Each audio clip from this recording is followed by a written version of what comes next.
Before we begin, don't forget to like, share and subscribe to be notified of new videos. For more such videos, click on the link in the description.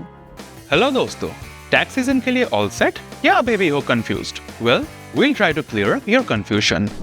Let's begin with understanding ITR 3. ये form tailor made है उनके लिए जो एक proprietary business या profession run करते हैं. अगर आप वन मैन शो है making your mark in the business world, तो ये फॉर्म स्पेशली आपके लिए है. ITR 3 includes the entire income from your business or profession, चाहे आप डॉक्टर हो या लॉयर या फिर consultant with income from your practice. अब बात करते हैं ITR 4 और प्रिजम्पटिव टैक्सेशन स्कीम की. प्रिजम्पटिव टैक्सेशन में आपकी नेट इनकम कंसिडर की जाती है as a fixed percentage of your annual turnover. अगर आपने इस स्कीम के लिए ऑप्ट किया है अंडर सेक्शन 44AD, 44ADA और 44AE, तो ITR 4 is your go to form. चलिए इनके बारे में थोड़ा और जानें. अंडर सेक्शन 44AD वो business owners presumptive income scheme के लिए ऑप्ट कर सकते हैं जिनका annual turnover up to ₹2 crore. Under section 44ADA professionals जिनकी annual gross receipts up to ₹3 lakh से वो प्रिजम्पटिव इनकम स्कीम चूज कर सकते हैं. सेक्शन 44AE के अंडर वो इंडिविजुअल्स प्रिजम्पटिव इनकम स्कीम के लिए ऑप्ट कर सकते हैं जो गुड्स कैरेजेस की लीजिंग, फ्लाइंग या हायरिंग का काम करते हैं.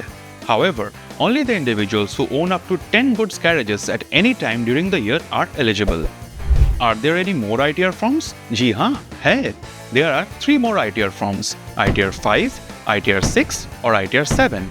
ये फॉर्म्स उनके लिए है जो टैक्स फाइलिंग करते हैं एज अ फर्म और कंपनी.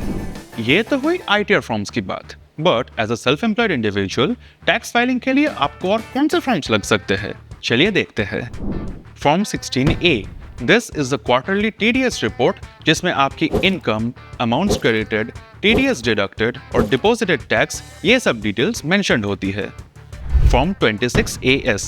इसमें टैक्स डिडक्टेड और कलेक्टेड एट सोर्स की डिटेल्स रहती है. AIS यानी एनुअल इंफॉर्मेशन स्टेटमेंट. इस फॉर्म में TDS, statement of financial transactions की information, payment of taxes, demand और refund, GST and foreign income जैसी डिटेल्स रहती है. Form 3CBCD. This includes the auditor's report and statement of particulars. जिन tax payers को अपने अकाउंट्स ऑडिट करवाने होते हैं, they could submit this form ITR filing deadline के एटलीस्ट 1 महीने पहले. Form 15G and form 15H. ये सेल्फ डिक्लेरेशन फॉर्म्स है जो आपको अपने बैंक को सबमिट करने पड़ते हैं to request them not to deduct TDS on your interest income. ये तभी पॉसिबल होगा अगर आपकी इनकम बेसिक एग्जम्पशन लिमिट से कम है. Form 15G is for individuals जो 60 ईयर्स से कम एज के हैं एंड फॉर्म 15H एप्लीकेबल है सीनियर सिटीजन्स के लिए. So, there you have it, self-employed superstars. अपना ITR फाइल करना might seem like a difficult task, पर थोड़ी तैयारी और करेक्ट फॉर्म के साथ you'll be a tax filing pro in no time. Happy filing!